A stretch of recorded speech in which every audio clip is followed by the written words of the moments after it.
Hello বন্ধুরা, আমি দীপানিতা। তোমরা দেখছো দীপানিতা ক্লাসরুম। এতদিন আমি ভিডিওজের থ্রুতে তোমাদেরকে হিস্ট্রি রিলেটেড সব ইনফরমেশন দিতাম। তো এবার থেকে আমি নিজেই আসবো, তোমাদের পড়ে শোনাবো যাতে তোমাদের সুবিধা হয় অ্যান্ড তোমরা ইন্টারেস্ট দিয়েও শোনো।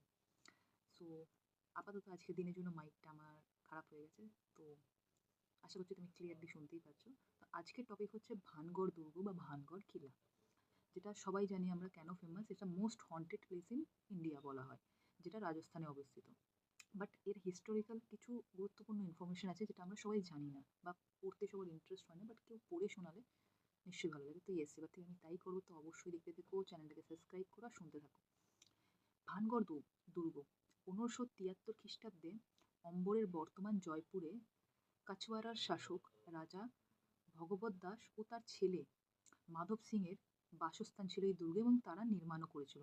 মাধব দাস কিন্তু ছিলেন মাধব দাস না, মাধব সিং ছিলেন মুঘল সম্রাট আকবরের বিখ্যাত সেনাপতি, যিনি নবরত্নের মধ্যেও একজন ছিলেন। আমরা সবাই জানি রাজা মানসিং, সেই মানসিং এর ছোট ভাই ছিল মাধব সিং। তো রাজা ভগবত দাস আর মানসিং এর ছোট ভাই মাধব সিং এরা কিন্তু বসবাস করতো কোথায়? ভানগারে। 1570 খ্রিস্টাব্দে অনুমান করা হয়, যেখানে এটাকে বানানো হয়েছিল দুর্গটাকে। অ্যান্ড দুর্গটা নাকি অত্যন্ত সুন্দর ও সমৃদ্ধশীল ছিল, এবং 10,000-এরও বেশি মানুষ এখানে কিন্তু বসবাস করতো।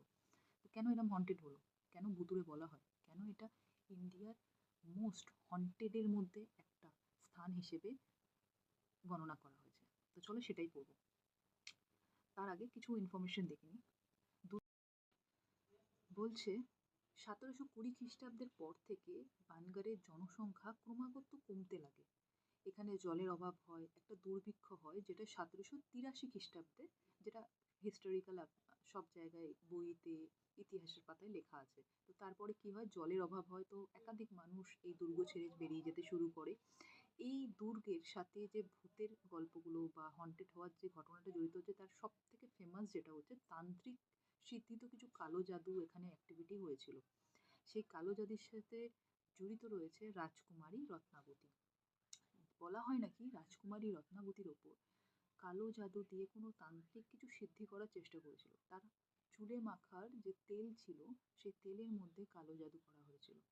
কোনোভাবে হয়তো রত্নাবতী বুঝতে পেরে গিয়েছিল। রত্নাবতীর ফটো আমি স্ক্রিনে দিয়ে দেবো, তোমরা দেখতে পারো, গুগলে সার্চ করে দেখতে পারো। অ্যাকচুয়াল ফটোটা তোমরা পাবে না, বাট তার ইমেজ বা তার ফটো দেখে, প্রিভিয়াস ফটো কোনো যদি থেকে থাকে মিউজিয়ামে, সেটা দেখে যেই ফটোগুলো গুগলে এখন দেখতে পাওয়া যায় তার ফটো, সেই রত্নাবতী নাকি বুঝতে পেরে গিয়েছিল অ্যান্ড সেই তেলটাকে ফেলে দেয় একটা পাথরের উপর।